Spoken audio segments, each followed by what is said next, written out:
Welcome to the Put On Waivers Media Group, home of the Put On Raiders podcast and the Student Body Right podcast. This is your place for the best breakdowns and the best insight for those who fight on and bleed silver and black. Now, here are your hosts, Dwayne Douglas and Ryan Holmes. And welcome, everybody, to the glorious episode of the Student Body Right USC podcast. I'm your host, Dwayne Douglas, and I am podcasting out the beautiful shores of the Pacific Ocean. Beautiful day out here in Southern California, San Diego, to be exact. For me, I have some special guests on my show. So when if I'm not watching my podcast or editing my podcast, I'm watching his. And he's also a very active member on Instagram. So like anytime, whether it's USC or USC related, Pac-12 related, about to be Big Ten related, he always tweets out some. Always posts some really cool stuff on his Instagram as well. That's USCJ. How you doing, Jay? Man, what's up, my man? I appreciate you having me on, man. And hey, look, I'm a fan of yours as well, man. I appreciate you, man. No problem. So let's just dive into it for the fans real quick. So I did see one of your show. I did see an episode of your show where you talked about you expect this USC defense to be better. I think a lot of USC fans were disappointed that Alex Grinch is coming back. So you had that episode. Tell us some of the reasons why you feel like USC's defense is going to be better than it was last year. Well, I kind of put it like this, man. You know, when you look at it from a defensive perspective, USC's offense got the best player in the country, man. Not only that, they got a Caleb Williams. And so when you look at the defense didn't get a Caleb Williams, man. And so I look at it from that perspective. Caleb Williams literally won games for us, and we didn't have anybody of that caliber. Now, we did have a Thule. We had some good pieces on there, some Caleb Bullocks. But I felt like Alex Grinch, his first year being a coordinator, I feel like this year is really going to be the measuring stick and kind of where we can gauge him as far as if this is going to be for him or not. But to be fair, I think, when you guy has a job, anytime you get a job, even if it's just a regular job in the corporate America or wherever, I feel like if you have resources where you don't have proper resources and you come in there and expect to compete, it's just going to be like, man, that's kind of a raw deal, So I kind of look at it from that perspective. I'm not a 3-3-5 guy at all, man. Me too. Let me set the record straight. Yeah, let me set the record straight on that. I'm not a 3-3-5 guy at all. But understanding that he's coming back, and I feel like, look, we know he's coming back, so let's put it to the positive mindset there, and let's work with what we got. And I think we got some good pieces coming. Yeah, I'm not. It seems like everybody's kind of playing that style of the 3-3-5, and there's no time for me watching, because this channel is Raiders and Trojans. I never want to see a defense rush 3. I just feel like you give that offensive line, if you have a Thule or have a really good pass rusher, they can put two blockers on them. Like, what I mean? Yeah, so it kind of negates your pass rush. You're putting a lot of if the quarterback has time, at some point somebody's going to be open. You're asking your defense to do a whole lot in that situation. So we'll see. Hopefully there's more blitzing. Hopefully there's more 4-down linemen there as well. One of the things that you want to be able to see with USC is their ability to stop the rush. Do you feel like they did it at times, against UCLA, against Notre Dame? So you thought maybe they turned the corner, but a friend of mine texted me the other day. He said when the schedule came out, he was like, "Yo, don't look at the schedule as a whole. Just when y'all beat Utah, then people will take y'all seriously. So beat Utah, and Utah's going to try to run the football at you. How do you think that these guys like Bars and Tyrone Taleni, people like that, the kid they got from Texas A&M, are they gonna be enough to stop the run from some of these teams who are just gonna line up and try to run the football right at the Trojans?" I think so, but if you look at UCLA, for example, they had 2 running threats. They had Charbonnet, who was an incredible runner, and we held him to 95 yards, and they had Dorian Thompson-Robinson. Then you look at Notre Dame, who was an extremely physical running team. They were extremely physical, and we stopped them. But if you look early on in the year, for the first 3 or 4 games, you realize that we were holding teams to like under 19 points. Then when Utah game came and they got hurt. By the way, Utah, let's just keep it 100 on that game. That game wasn't a fair, square game, man. When you look at penalties and things that happen as it relates to that. Oh, the first matchup, right? The first matchup was the really first matchup. Yeah. The first matchup. Yeah, we should have won. I mean that was we should have won that. But we were holding teams. So I equate that to more of a depth issue, and I think we just got absolutely worn out. Yeah. And but we learned tackling at Baldwin Hills. Baldwin Hills Pop Warner football, man, in LA, man. So if you don't know how to tackle on the Pop Warner level, man, I mean something's wrong. So I just think we got to come back to basics, man, as it relates to that. I think we are going to be able. You look at Anthony Lucas from Texas A&M. You look at Jack Sullivan from Purdue, who came. You look at Jamil Muhammad, came from Georgia State, who's a good one. Look at Mason Cobb, who came from Oklahoma State.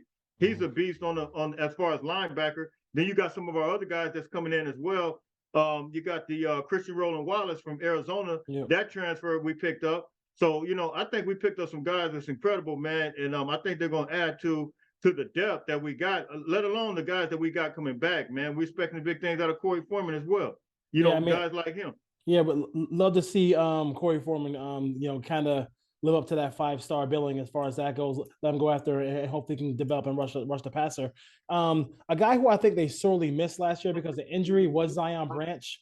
What are your thoughts about him coming back healthy this year? I think he could be him and Kalen Bullock could be one of the best safety tandems in the nation.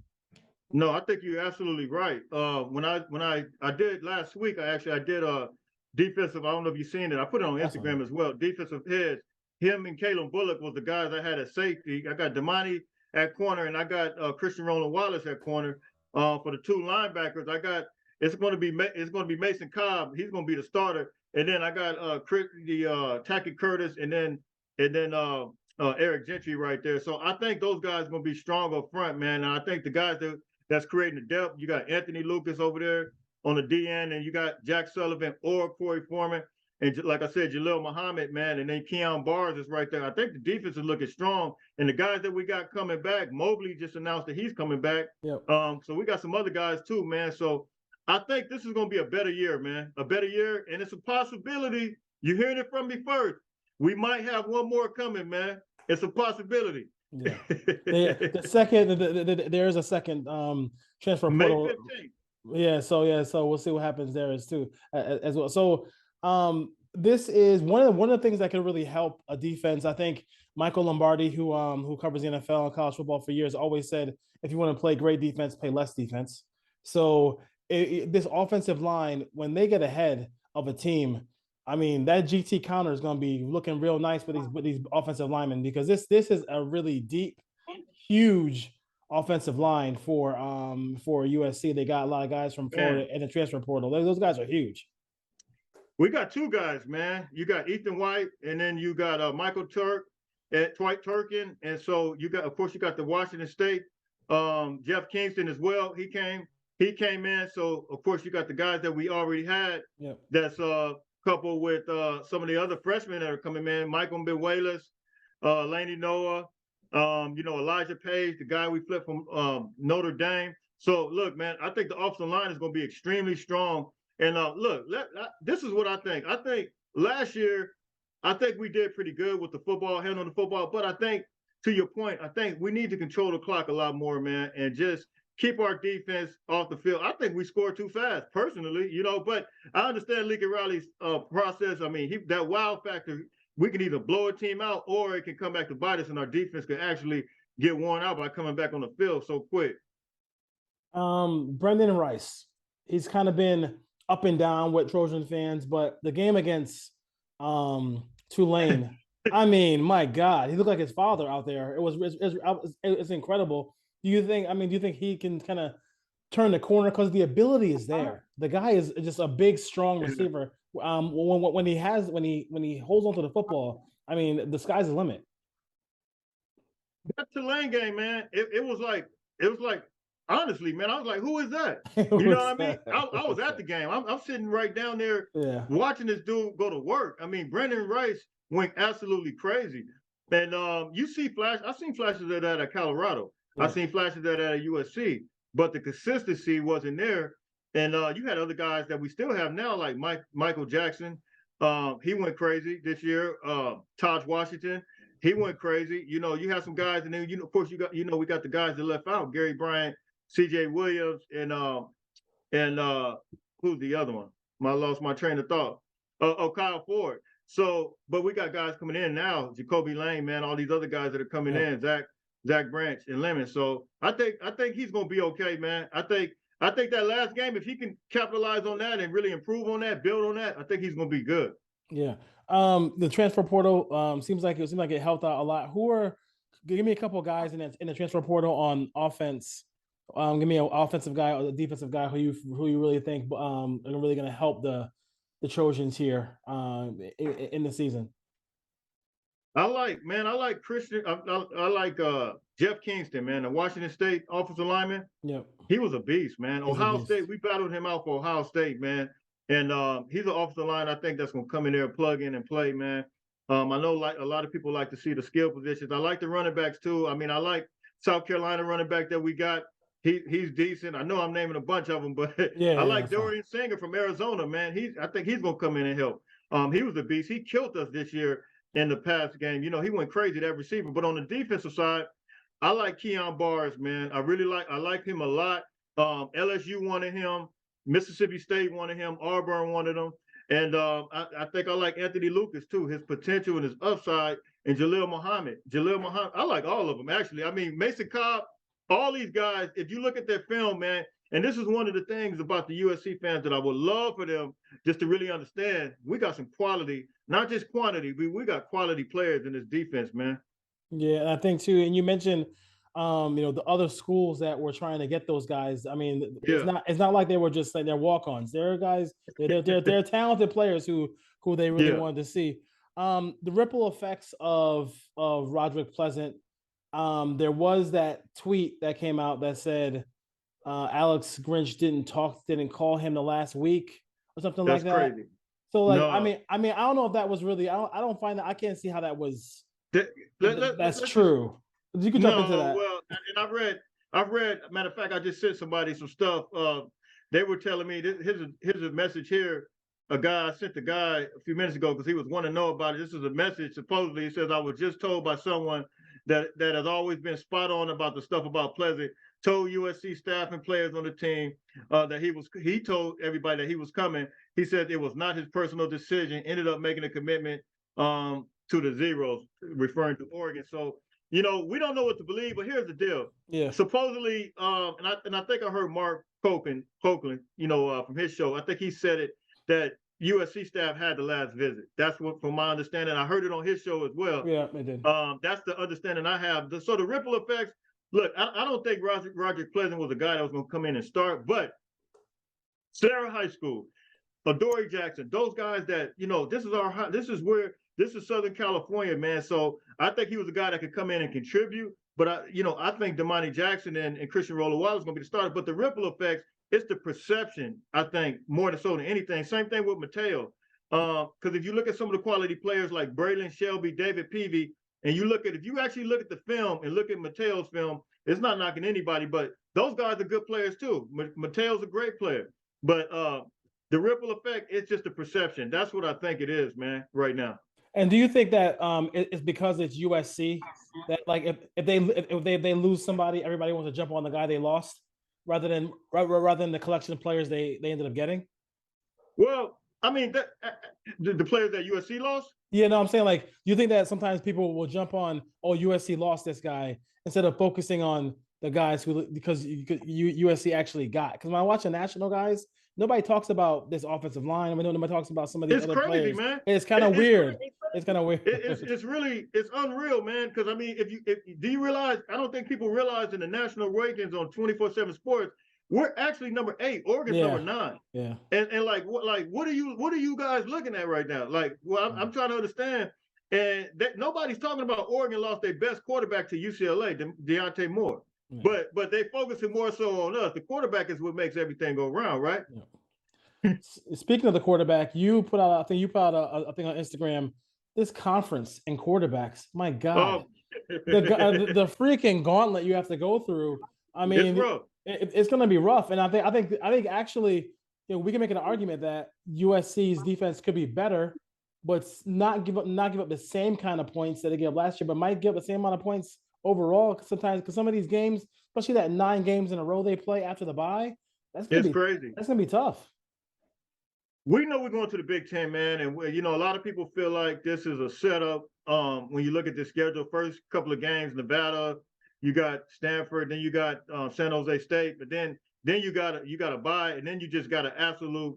It's just a absolute mess, man. But it's something. If a championship teams will have to do championship things, man, and if we get through that, I think we get through it, man. But you mentioned the quarterbacks. I mean, you got some of the best quarterbacks in the country. Bo Nix, Arizona quarterback Jaden Delore. I mean, Washington quarterback Michael Penix. I mean, it's ridiculous, man. But if we want to win championships, we got to get through it. Yeah, you gotta get through it. You can't cakewalk through any of that stuff as well, too. So I think the class is a strong one. I think everything. Were you surprised? I'll leave it on this one. Were you surprised the tight end came in? Everybody. Walker Lyons. Walker Lyons. Yeah. Even though they gotta wait for him.